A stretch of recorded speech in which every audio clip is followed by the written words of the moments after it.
আজি 16 ফেব্ৰুৱাৰী 4:30-4:45 মানত APSC নিজৰ ৱেবছাইটত 2024 CC ৰিজাল্ট দিয়ে।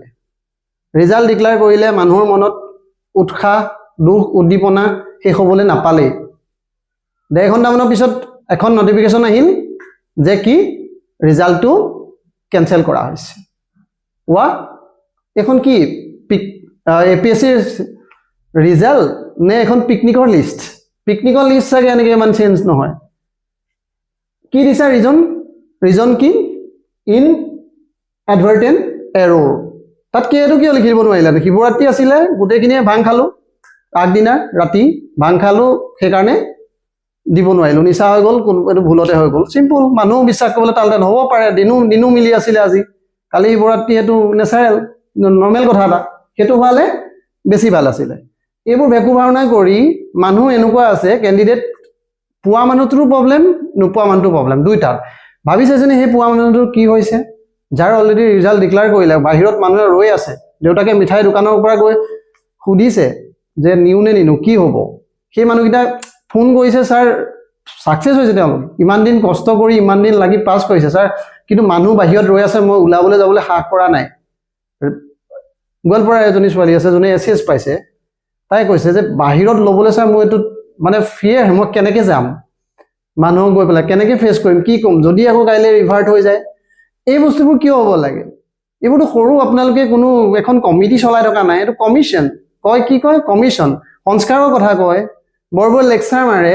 আপোনালোকে হেৰিয়ত কি সোধে সেইটো চবেই জনা থাকে, কিন্তু তাত আহি পেলাই আপুনি ৰিটায়াৰমেণ্টৰ পিছততো আপোনাৰ গামোচা পিন্ধি পিনি ক'বলৈ নাই। আপোনাৰ আজি মই আৰু কেইটামান কথা ক'ম, কি নকৰে আপোনালোকে। APSC যেতিয়া আপোনাৰ এইটো নহয় যে বেয়া এটা কৰিছে কাৰণে 10টা বেয়া ক'বলৈ কোৱা নাই, ভালো কৰিছে বহুত, কিন্তু ভাল কৰাৰ লগে লগে আপোনালোকে আৰু কেতিয়াও ভাল কৰিছে, আজি মই আপোনাক দেখাম।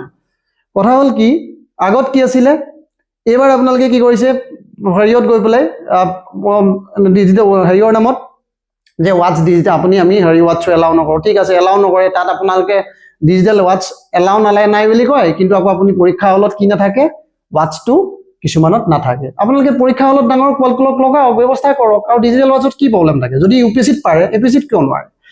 যদি এতিয়া UPSCত এইখন আপুনি মাৰ্কশ্বিট চাওক, এই এটা নাম হৈছে আপুনি নাৰায়ণ কোঁৱৰ কোন মই কওঁ, তেওঁ আপোনাৰ আছিলে, তেওঁৰ ৰেংক আছিলে 110 নে তেনেকুৱা চামথিং।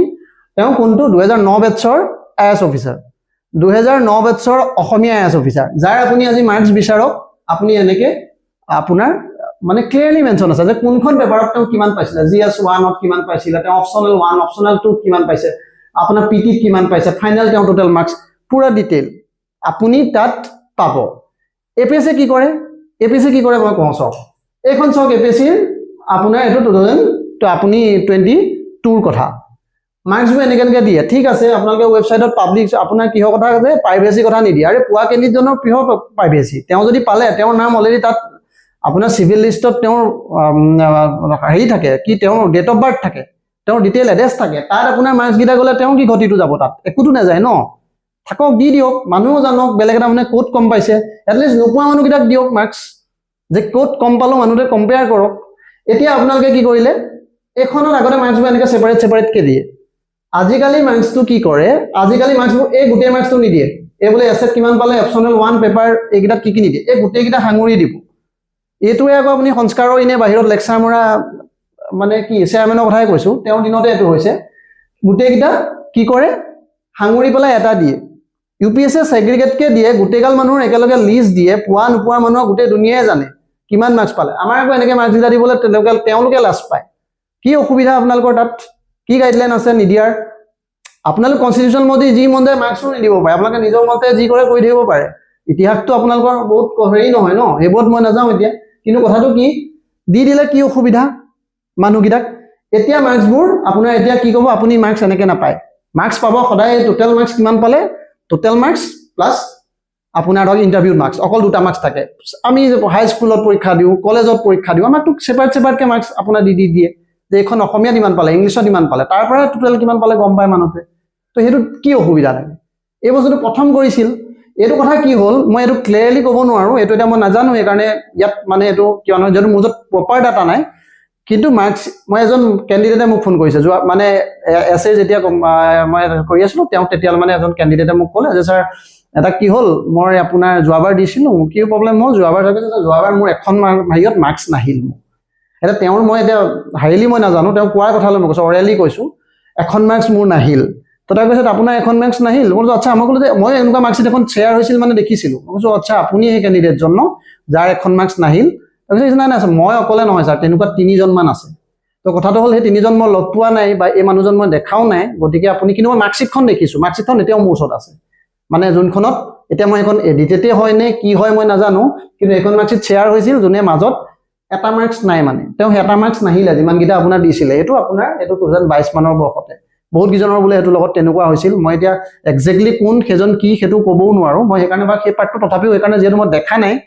শুনিছোঁ কিন্তু তেওঁ মোক নিজে কৈছে তথাপিও মই তেওঁক ভেৰিফাই কৰা নাই তো এইটো পাৰ্টত মই নকওঁ কিন্তু সেই মানুহজনে এইটো কথা ক'ব লগা নহ'লহেঁতেন নহয় যদিহে আপুনি এটা দিলত তেওঁতো গম পাইছে এতিয়া যদি ছাপোজ আৰু কাৰোবাৰ লগত এনেকুৱা হয় যে তেওঁলোকে কেনেকৈ গম পাব বা বছৰে বছৰে তো ট্ৰেন্সপাৰেঞ্চি আপোনালোকে কৰিছে ঠিক আছে ট্ৰেন্সপাৰ ভাল হৈছে মানুহে নতুন মানুহে পাইছে চৰকাৰে আপুনি কিবা পদক্ষেপ লৈছে ভাল হৈছে ভাল মানুহে পাইছে তো আৰু ভাল কৰি দিয়ক কি অসুবিধা আছে তাত মাৰ্কছ এটা দি দিয়ক কাৰ কি প্ৰব্লেম তাত সবেই গম পাই যাব খোলাখুলিকে আৰু আপোনালোকে এইখন যদি কৰি থাকে কোনে বিশ্বাস কৰিব আপোনালোকক 2 মিনিটৰ আগত ৰিজাল্ট দি পেলাই তাৰপৰা গ'লে যে এৰ'ৰ হ'ল আৰে সেইটো কি মানে ভাঙৰ নিচা নেকি মানে সেইটোৱে ক'ব লাগিব আপোনালোকে মই এইটো কথাত মানে কি আৰু তো গতিকে এইবোৰলৈ অলপ সাৱধান হওক এনেই ৰিটায়াৰমেণ্টৰ পাছতো ঢেৰ লেকচাৰ দিয়ে আপোনালোকে তাৰ পাছত কিন্তু ৰিটায়াৰমেণ্ট থাকোঁতে কামকেইটা কৰি লওক মানে যোনে যদি কোনোবাই চাই আছে মইতো ডাইৰেক্ট ক'ম আপুনি মেম্বাৰে পাওক এই কথাটো তেওঁলোকে চাওক চেয়াৰমেনে চাওক কাৰণ আপোনালোকে হেৰিৰ পাছত বহুত ভাষণ দিয়ে তাৰপিছত গামোচা পিন্ধি গোটেই কচিঙে পিচিঙে টিকিল গিলাই আগত ওলাই কচিঙৰ কথা কয়